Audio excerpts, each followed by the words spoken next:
Buenas tardes a todos. Primero de todo, me gustaría agradecer a la organización la posibilidad de participar en este Congreso Internacional de Psicología y Educación, y más una temática como la que yo me desarrollo o trabajo, que es la educación sexual de personas con discapacidad intelectual. Intentaré un poco en esta ponencia dar las recomendaciones o las ideas básicas de un poco cómo trabajamos nosotros para que ustedes puedan replicar un poco el modelo de trabajo a diferentes entidades o a personas con discapacidad intelectual. Para empezar, mi nombre es Jordi Fernández, soy doctor en Psicología, Salud y Calidad de Vida y soy sexólogo clínico y llevo más de 15 años desarrollando mi actividad profesional en un centro de personas con discapacidad intelectual, trabajando dentro de su día a día la sexualidad.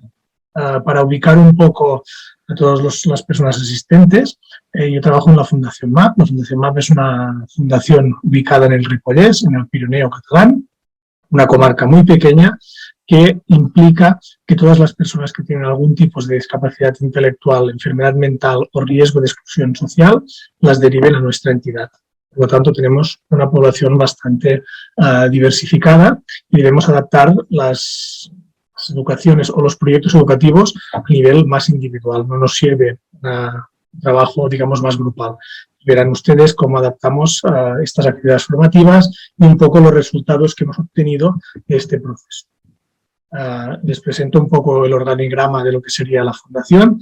Nosotros trabajamos por unidades que se interrelacionan entre ellas y que se intenta trabajar en un continuo, es decir, lo que se trabaja en una actividad, por ejemplo, en este caso de comunidad y vida independiente, en la unidad de bienestar también se trabaja. Es decir, una persona que asiste a un servicio diurno, cuando llega a su casa o a los pisos que podrían ser tutelados, se trabaja de la misma forma para intentar homogeneizar el trabajo y garantizar que no se trabaje solo de una forma en un sitio determinado.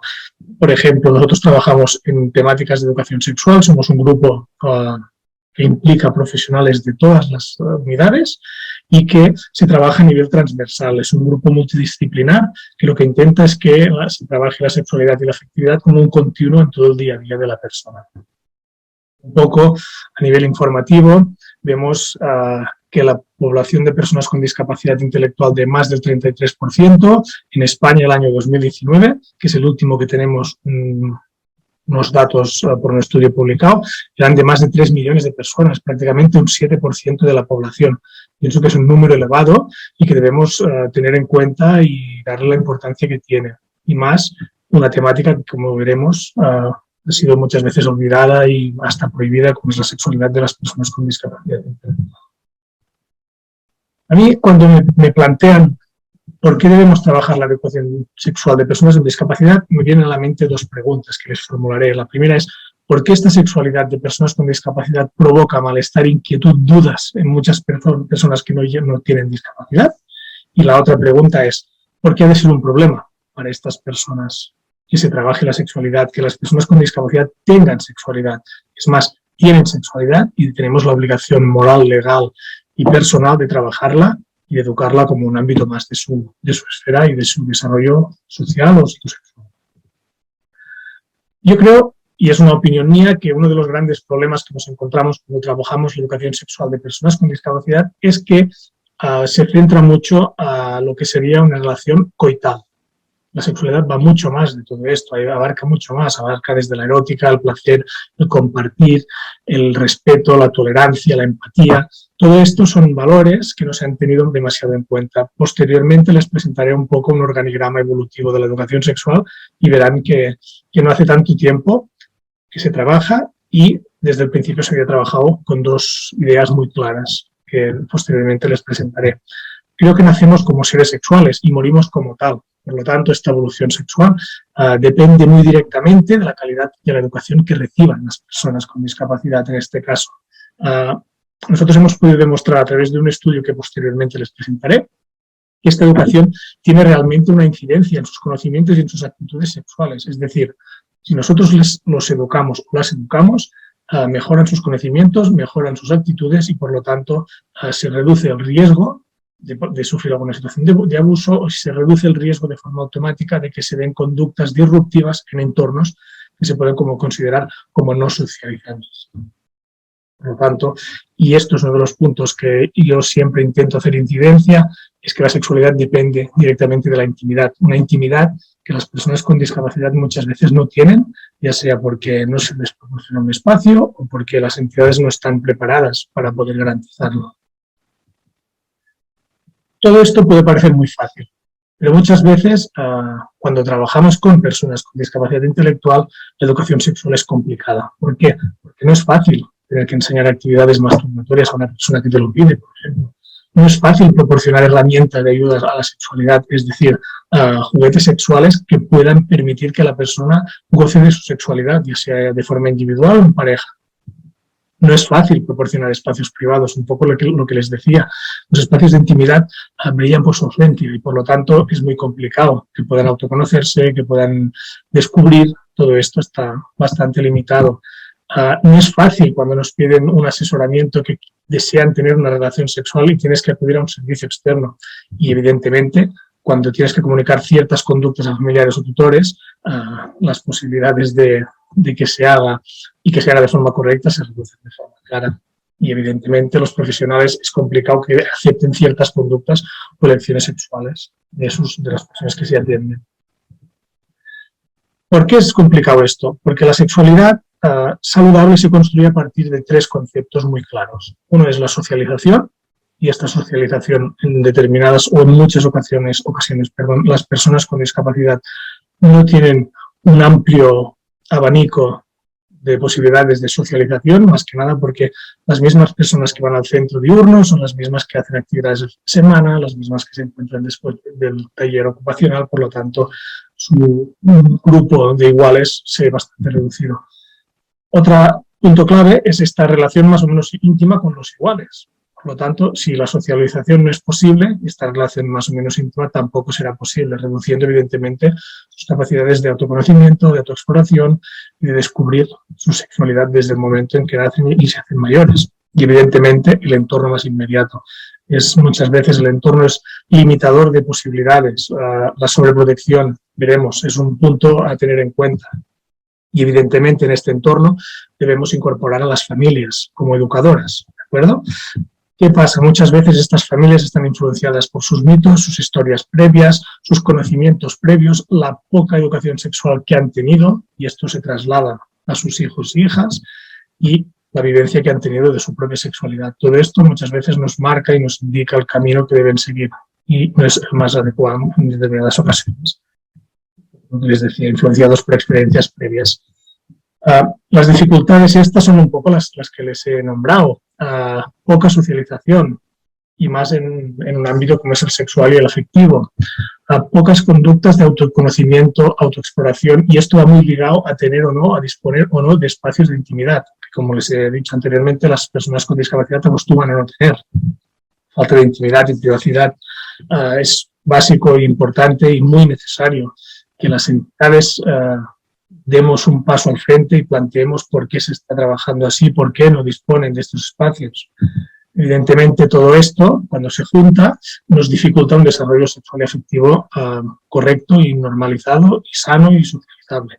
Por lo tanto, estamos dando pie a que se den situaciones de riesgo, muchas veces situaciones de abuso por un desconocimiento de lo que es realmente una situación de abuso, que con un proyecto educativo transversal, lineal y continuo, muchas veces podríamos evitar, o si más no, intentar evitarlo.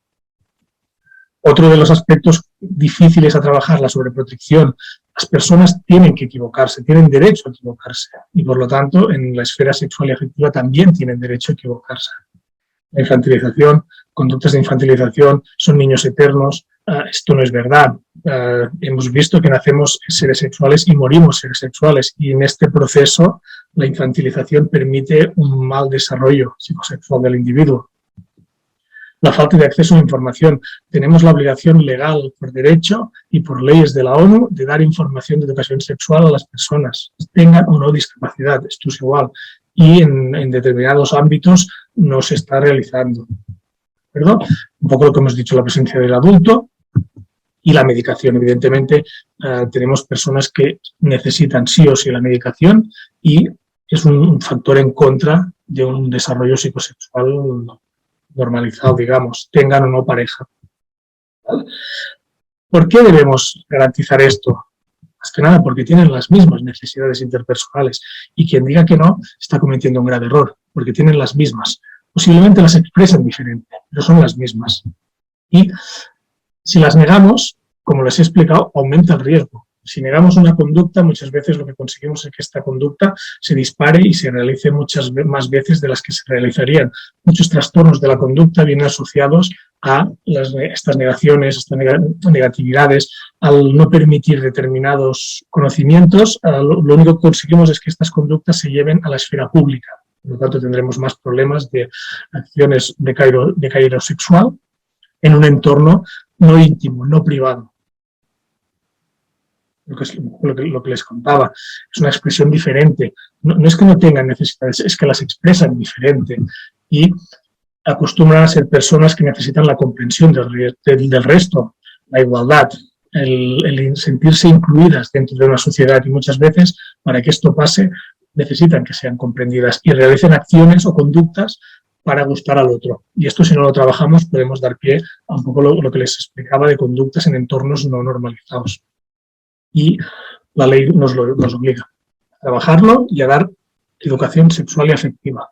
Tengamos o no discapacidad, lo que les he dicho hasta ahora se puede aplicar al 100% de la sociedad. ¿Con qué objetivos? Debemos tener unos objetivos muy claros. Uno es asegurar su protección, y esto no quiere decir limitar, quiere decir asegurar su protección, dar conocimientos. Creo que a más conocimientos, más buenas praxis. Por lo tanto, las personas, si les damos un conocimiento adecuado, se desarrollarán mucho mejor en un entorno. Privacidad, intimidad, ¿no? Yo no me canso de pedirlo y de repetirlo. Pienso que es básico que la persona tenga espacios de intimidad, porque si no su desarrollo psicosexual y su desarrollo personal se verá realmente afectado. Adquisición de conocimientos es básico. Va todo muy ligado. A mayor conocimiento, mayor protección, más buenas praxis, mejores elecciones, por lo tanto, más capacitación de la persona, que al final es nuestro objetivo como profesionales. Para fomentar esto un poco actitudes positivas, respetuosas, tolerantes. La sexualidad se debe basar en el respeto, en la confianza, en unas pautas higiénicas saludables, seguras, en respetar a la pareja. Nos cansamos de oír por las noticias situaciones de abusos. Si esto lo trabajamos desde pequeños y pequeñas con un proyecto educativo realmente con una base, todas estas conductas las podemos reducir. Por lo tanto, estamos, como he dicho, capacitando a la persona y asegurando su relación sana y segura. Y, evidentemente, un poco, a modo de resumen, lo que debería ser una relación interpersonal, igualdad, respeto, voluntad del otro, compartir. Debe quedar muy claro que una relación es más de una persona y que se debe llegar a un acuerdo. Todo esto, si no se trabaja, muchas veces no se tiene claro. ¿Qué podemos observar a nivel de diferencias? Cada persona es diferente, evidentemente, pero dependiendo de los niveles cognitivos de cada uno, veremos que se desarrollan de una manera o de otra. Evidentemente, hay deficiencias objetivas en habilidades interpersonales y sociales. Cada persona es un mundo y cada persona tiene que ser tratada como un ente individual y más en temáticas sexuales y afectivas. ¿Qué nos puede ocurrir? Conductas sexuales menos adaptativas, ya sea por exceso, es decir, una hipersexualización, o por defecto, una hiposexualización. Conductas sexuales que se dan o no se dan, y el volumen y el grado de cada una de ellas. Saben decir que sí, que no, pero se debe enseñar a decir que no también. Es muy importante que los capacitemos y las capacitemos en aprender a decir que no, porque si no, lo que decíamos antes de gustar al próximo, muchas veces se hacen actividades o acciones que no se deberían hacer. Por ejemplo, discapacidad intelectual ligera. Tiene una sexualidad muy normalizada, siempre que su entorno se lo facilite. ¿De acuerdo? Desarrollo normalizado, pero más lento. Y si lo extrapolamos a la población sin discapacidad, podríamos decir que es una equiparación a un adolescente entre 13 y 15 años, sus conocimientos y sus actitudes y prácticas sexuales. ¿No? Con orientaciones adecuadas vemos que pueden tener una sexualidad bastante normalizada. Este grupo son los que acostumbran a tener pareja, que nos formulan siempre la pregunta de que quieren tener descendencia, y aquí debemos tener mucho cuidado con las redes sociales, porque es el rango de discapacidad que a la normalización, podríamos decir, o tienen más acceso a un grupo de personas que pueden llegar a ocurrir situaciones de abuso. Debemos estar aquí muy al tanto. y aprenden contenidos básicos y pueden aprender a protegerse de conductas de riesgo. Pero debemos ir recordando el mensaje, es decir, haciendo talleres, charlas, explicaciones para que los conocimientos no se pierdan y realmente adquieran la conciencia de lo que es una relación sexual sana y segura. Tienen dificultades en la planificación del futuro, lo que decíamos, al querer tener descendencia, compartir una vida en familia, vivir solos y solas, tienen dificultades en evitar contagios y en autoprotección. Presentan una mayor variabilidad en manifestaciones, es decir, cada persona es un mundo y de personas con discapacidad intelectual ligera nos vendrán miles de demandas diferentes, por lo tanto debemos ser capaces de trabajarlas individualmente. Ajustan alguna dificultad la información y aquí es donde yo les decía que había el problema. Su modelo es la televisión, las revistas, las películas pornográficas, un modelo que después intentan reproducir en sus relaciones de pareja. Por lo tanto, debemos capacitar, explicar y dar una alternativa válida y fiable, que no sea este el modelo, porque si no tenemos un modelo negativo y las conductas que vemos después replicadas realmente no son las más acertadas. Y evidentemente por su socialización y su normalización necesitan relaciones interpersonales por el resto. Aquí es donde aparece lo que les decía de los problemas a través de las redes sociales. Evidentemente son los que pueden mantener una pareja estable y un poco lo que les he dicho hasta ahora. Si pasamos a discapacidad intelectual moderada, evidentemente la discapacidad es menos, por lo tanto también sus conocimientos son menos y la adquisición de los mismos también se ve reducida. Pero pueden aprender hábitos correctos, cuerpo, deseos, sentimientos, por lo tanto debemos proporcionar espacios de conocimiento, si no la información quedará rota, no se comprenderá. Y aquí es muy importante el modelo. Acostumbran a replicar los modelos que ven y las conductas que ven. Si el modelo que tienen no es correcto, sano ni seguro, la réplica será la misma. Y un poco lo que les decía, debemos permitir que tengan conductas autoeróticas en privado, que puedan descubrir, que puedan saber lo que es el deseo, la emoción, todo esto debemos permitírselo, porque si no lo buscarán en otros entornos que no serán normalizados ni serán seguros. Y al tener una posibilidad de socialización muy limitada, su sexualidad tiende más a las actividades individuales, como puede ser la masturbación, caricias, o recibir caricias. Muchas veces no va más allá de esto, una relación tengan o no pareja. Entonces esto lo debemos tener claro también. Y es un rango de personas que ya tienen muchas más posibilidades de sufrir abusos y de evitar situaciones de riesgo. Debemos estar muy alerta aquí y dar las informaciones necesarias para que puedan desarrollarse de forma autónoma, sana y segura. Evidentemente, como más incrementamos las dificultades cognitivas, más dificultad para una vida sexual normalizada. Y finalmente, discapacidad intelectual profunda.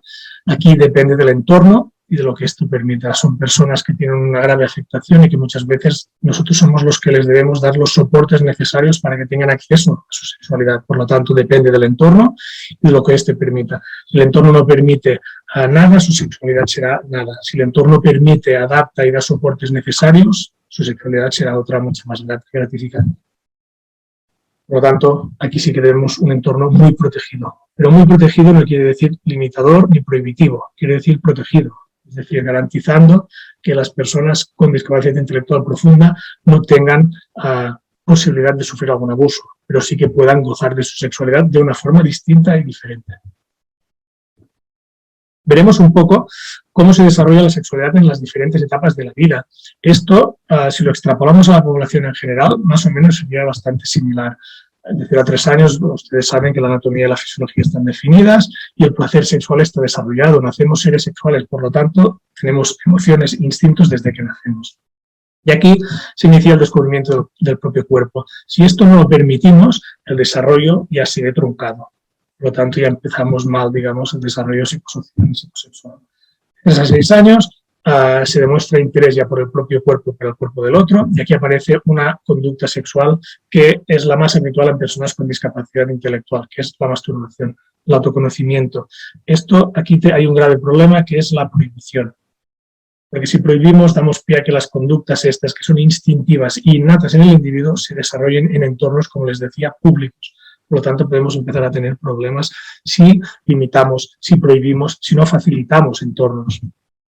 Y aquí un poco lo que les decía antes, conductas sexuales de imitación. Debemos tener muy claro cuál es su modelo y cuál es el modelo del que ellos y ellas adquirirán sus primeros conocimientos y los incorporarán a su repertorio habitual. Y no nos debe extrañar que nos formulen preguntas. Al final aquí es intentar conocer, saber y conocer más, por lo tanto habrá muchas preguntas. Y de 6 a 10 años, por ejemplo, se empieza a hablar sobre los genitales y partes íntimas del cuerpo, muchas veces en entornos que no son los más correctos, pero esto creo yo que es una manca o una falta de educación. Se agrupan en función del sexo, aquí empiezan a buscar a sus iguales y aquí es donde la socialización debe ser bastante más generalizada que la que tenemos hasta el momento. Y imitan ya de forma muy clara lo que ven en personas adultas. ¿Qué debemos tener presente que nos debe alertar en estas franjas de edad? Cuando observamos una masturbación compulsiva, por ejemplo, cuando hay conductas de seducción que no son propias de la edad de la persona, ¿sí?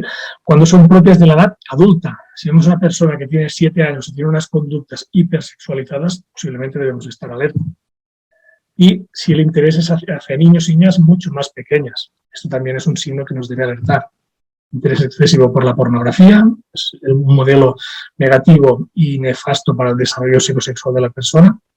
Esto no quiere decir que no se pueda ver películas pornográficas, pero sí que se tiene que ver qué tipo de películas pornográficas vemos en las personas que les interesa. Y si vemos unos conocimientos impropios de la edad, por defecto o por exceso, también nos puede alertar un poco.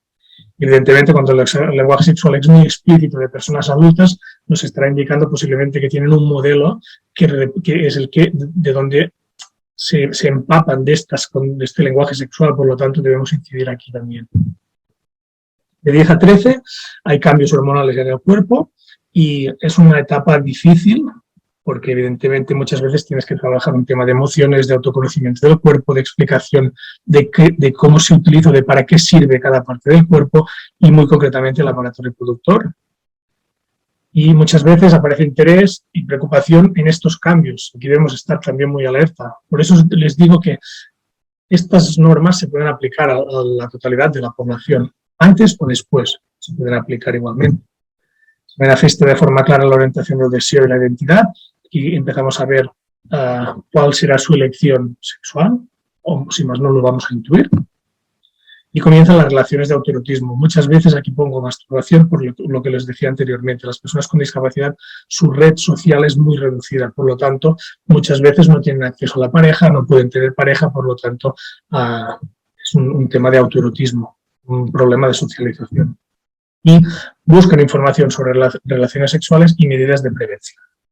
¿Vale? Y de 13 a 19 años, ya para acabar esta evolución cronológica, digamos, interés para resaltar el propio atractivo, y aquí debemos tener muy vigiladas las redes sociales, porque enviar fotos, recibir fotos, quedar con personas que no conocen, es decir, ponerse en situaciones de riesgo, aquí es donde debemos estar muy atentos.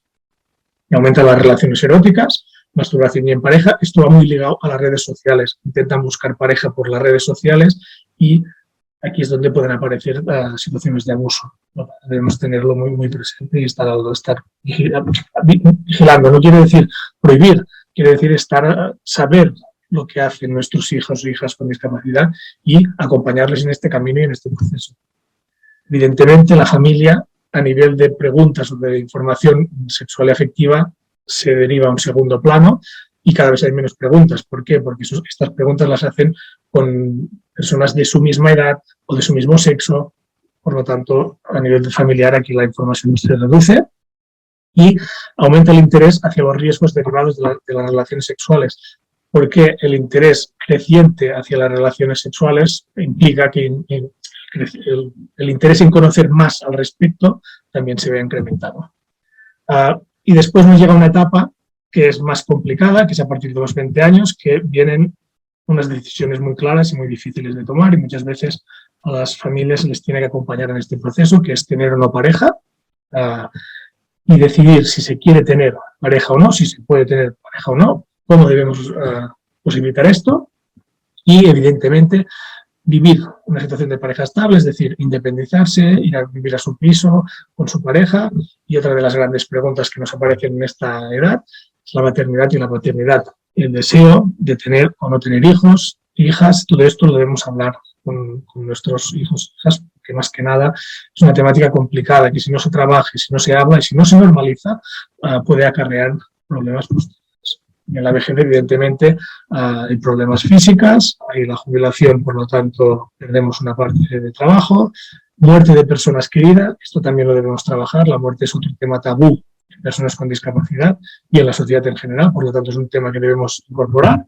Evidentemente, la pérdida de la pareja sexual de las personas que la tienen, todo esto comporta un duelo que se tiene que poder trabajar y que es recomendable poder trabajar y hablar antes.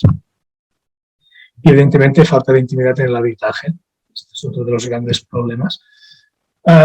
Otro de los problemas que nos encontramos cuando intentamos educar sexualmente a las personas con discapacidad son las creencias limitadoras. Estas creencias han estado desde siempre y realmente dificultan mucho el trabajo. Por ejemplo, que son personas asexuadas, que no tienen sexualidad, que son como niños sexualmente, que no crecen, que son ángeles eternos, esto no es cierto, que no resultan sexualmente atractivas para otras personas, esto también es uno de los grandes mitos que tienen las propias personas con discapacidad, que consideran que no le van a gustar a nadie, y esto se tiene que trabajar. Y después, que no se debe despertar su interés sexual, porque por una parte nos dicen o que son inocentes o por otra parte nos dicen que son impulsivos. Esto es en parte cierto, en parte no. Si educamos, si tienen conocimientos, si son más capacitados o capacitadas, todo esto realmente se ve reducido y se trabaja de forma correcta. Por lo tanto, estos son mitos que debemos ir rompiendo cada vez más. Y otra de las grandes problemáticas que tenemos es que se ha relacionado siempre sexualidad con relación coital. Y esto es verdad. La sexualidad tiene mucho más, ahí va mucho más allá, lo hemos hablado antes, del efecto de respeto, de compartir, de vivir en pareja, todo esto se tiene que trabajar. Poco más de mitos que hay, que la actividad sexual es para tener hijos y que solo los casados pueden tener actividad sexual. Aquí ya teníamos la explicación de por qué las personas con discapacidad no se podían casar, por lo tanto no podían tener hijos, por lo tanto no podían tener relaciones sexuales, por lo tanto ya teníamos el tema más o menos solucionado, digamos, o controlado, ¿no? Que no tenían intereses y que desean tener las mismas conductas sexuales. Todo esto es cierto. Y la última, que es que son dependientes y necesitan ayuda constante, esto no es del todo cierto. Evidentemente, dependiendo del grado de limitaciones o de discapacidad que tenga la persona, necesitará algún tipo de soportes, pero no necesitan ayuda constante, necesitan soportes adaptados individuales a su realidad y a sus capacidades. Por lo tanto, aquí es donde los profesionales y las profesionales debemos dar un poco de atención y debemos prestar un poco de atención a ver cómo damos estos soportes. Les pondré un par de diapositivas para que vean un poco cómo ha evolucionado la educación sexual, para que entiendan de dónde salimos y vean a dónde intentamos llegar. Vemos que en España, por ejemplo, los principales programas aparecen en la década de los 80-90, no hace tanto, hace tantos años, o sea, hace muy poco que estamos trabajando. Esto hay mucha letra, pero quiero que se fijen solo en los puntos azules. Los puntos azules que yo considero que son los momentos clave o que hay un cambio de paradigma en la educación sexual de personas con discapacidad. El primero es el año 2006, que nos indica las primeras adaptaciones, cómo debemos adaptar programas. Hasta aquí los programas eran enfocados a evitar infecciones de transmisión sexual y embarazos no deseados, desde una parte restrictiva y negativa de la sexualidad. Y sin adaptar los programas. ¿Qué nos pasaba? Si no los adaptamos, las personas con discapacidad muchas veces no los entienden. Y a partir del 2006 hay un cambio. El 2009 es otro punto de cambio, que es que la sexualidad pasa a ser para disfrutar. O sea, los programas de educación sexual se enfocan ya más a gozar de la sexualidad, a comprender, a compartir, ya no a limitar y a restringir. Damos un paso más. Después ven ustedes que van evolucionando, hay diferentes tipos de programas educativos y otro de los puntos que yo considero que son claves es el año 2019 para las entidades que quieran trabajar programas de educación sexual, ofrece el programa Salud-Ibersex y aparece desde la Universidad de Valencia y Castellón y es un programa que está ya adaptado con talleres, con sesiones, con materiales para que las entidades puedan empezar a desarrollar un programa educativo desde el momento. Y a partir de aquí, el año 2020, nosotros en la entidad como Fundación MAP creamos un programa educativo que posteriormente les explicaré los resultados que hemos obtenido, que también son sesiones ya preparadas para que otras entidades lo puedan replicar directamente en su entidad y que tengan resultados parecidos a los que hemos obtenido nosotros. ¿Por qué esto? Porque si nos centramos en el paradigma centrado en la persona, que en teoría ponemos a la persona en medio y somos los profesionales los que damos los soportes, la sexualidad está en todos ellos, en la afectividad, en la familia, en la educación, en el trabajo, en la comunidad. Y si no lo incorporamos en un global, es un poco lo que les decía al principio. Hay estas patas que quedará coja, por lo tanto no se trabaja de forma correcta y global.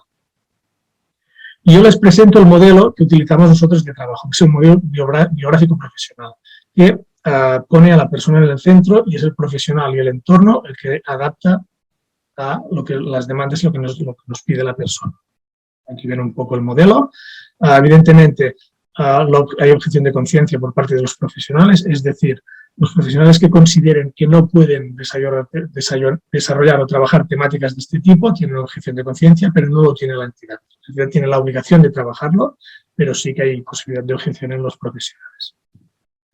Aquí hay 3 patas que son importantes en el modelo. La primera es la persona, que es el rol principal como persona de derechos y decisiones, que es quien decide qué hacer y cuándo hacerlo, y que se organiza a su manera, como quiere. Y somos los profesionales los que damos los soportes. Pues lo mismo pasa en el campo sexual y afectivo. Otra de las patas del modelo son los padres y las madres y las entidades tutelares, evidentemente, y los han de tutelar también en el campo sexual y afectivo. Y debemos proteger y cuidar, deben proteger y cuidar, y posibilitar en relación al grado de posibilidades que tenga la persona. Esto es muy diferente a limitar, negar, prohibir o negar necesidades interpersonales, que es lo que pasa en muchas ocasiones. Y otra de las patas importantes del modelo son los profesionales. A mí me gusta esta foto para decir que los profesionales somos, en parte, los que debemos hacer posible lo que se considera imposible. Es decir, no podemos poner nuestro criterio por delante de la intervención profesional. No podemos poner nuestras ideas y nuestras dudas y nuestra mochila que llevamos en nuestra praxis profesional. Debemos autoconocernos para evitar todo esto. Evidentemente, debemos mediar entre la persona, su biografía, sus voluntades y la salud. Es un poco el objetivo del modelo. Evidentemente es esto, concepto positivo de salud, y la sexualidad está dentro de la salud y es básica. Derecho a vivir esta sexualidad como la persona quiera y como elemento de bienestar. Derecho a recibir información, lo que hemos estado explicando hasta ahora. Y debemos aceptar las conductas y creencias de cada persona y situación. Por eso se recomienda que se trabaje a nivel individual. No nos sirve un proyecto a gran escala. Evidentemente debemos tolerar la diversidad sexual y favorecer la propia identidad sexual, que la persona pueda aceptarse tal como es otro de los grandes handicaps que tenemos. ¿Qué debemos hacer para garantizar todo esto? ¿Cómo creamos programas de educación? Evidentemente, debemos evaluar las necesidades que tiene la persona. Es muy importante saber en qué colectivo vamos a activar este programa educativo. Un poco es esto, evaluar la población destinataria y saber qué quieren, qué necesidades tienen, preguntárselo. A partir de aquí, elegir los contenidos y adaptarlos. Es muy, muy importante adaptar los contenidos. Si no los adaptamos, no nos servirá de nada la formación o la educación sexual. Y posteriormente de haber realizado una actividad debemos evaluar qué se ha comprendido y qué no para poder adaptar los cambios para posteriores sesiones realmente trabajar las temáticas que han quedado más poco comprendidas, podríamos decir. ¿Cómo lo hacemos? Evidentemente debemos evaluar quién recibirá nuestra información, capacidades, conocimientos, creencias previas, es muy importante, hemos visto las creencias que hay, es muy importante tenerlas presentes, y las actitudes que tienen hacia la sexualidad. Si esto no lo trabajamos ni lo tenemos incorporado en las temáticas formativas, los programas no tendrán éxito. Evidentemente, muy, muy explicativo. Imágenes, vídeos, cosas muy prácticas que puedan incorporar en su día a día y que vean reflectido en su día a día, que sean cosas prácticas, lenguaje entendedor, no podemos ir con tecnicismos. Ejemplos prácticos. Se aprende más con una práctica que pueden ellos y ellas comprender que con mucha teoría. Temáticas específicas, ahora les enseñaré cuáles son las recomendables.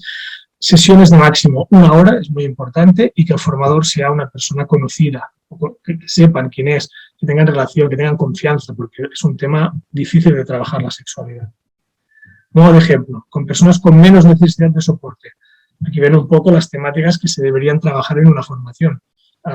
Nosotros trabajamos en 2 bloques y aquí ven un poco que trabajamos. Es muy importante cuando decimos el mundo de la pareja, cómo iniciar una relación, pero también cómo dejar una relación, cómo romper una relación, porque esto muchas veces no se sabe. Y esto es básico para garantizar que las relaciones sanas son las que perduren. Trabajamos mucho a través de pictogramas. les gusta mucho esta foto, por ejemplo, son gatos y se tienen que ver como leones, es decir, pueden llegar a todo, son capaces de hacer muchas cosas, pero tienen que vivirlo como tal. Vimos un poco cómo trabajamos el tema de relaciones y espacios públicos, espacios privados, que podemos hacer en un entorno, que podemos hacer en otro. Y 2 documentales que tenemos nosotros aquí en España, o aquí, que son accesibles desde Internet, y que se pueden ver, es importante, están realizados por personas con discapacidad.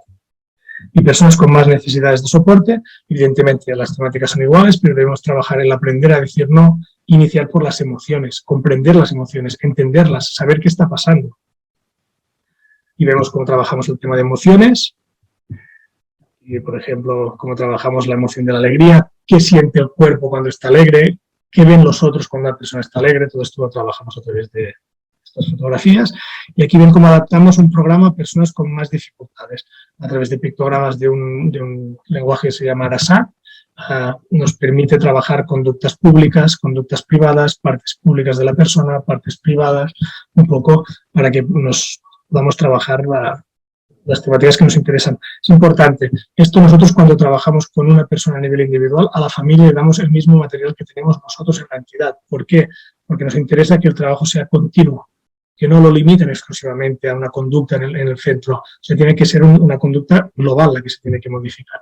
Bien, y seguidamente me gustaría ya casi finalizar con un vídeo que nosotros hemos grabado en la entidad y que nosotros utilizamos cuando damos charlas de educación sexual, sea para concienciar, para que la gente pueda entender realmente la necesidad que hay de trabajar estas temáticas y que sirvan un poco para ir poco a poco normalizando toda esta conducta y todo este trabajo de sexualidad que debemos tener entre todos y que debemos realizar entre todos.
Y finalmente, después de este vídeo, me gustaría finalizar y así con 3 frases que realmente considero que son importantes. La primera es: nada en la vida de ser temido, solo comprendido.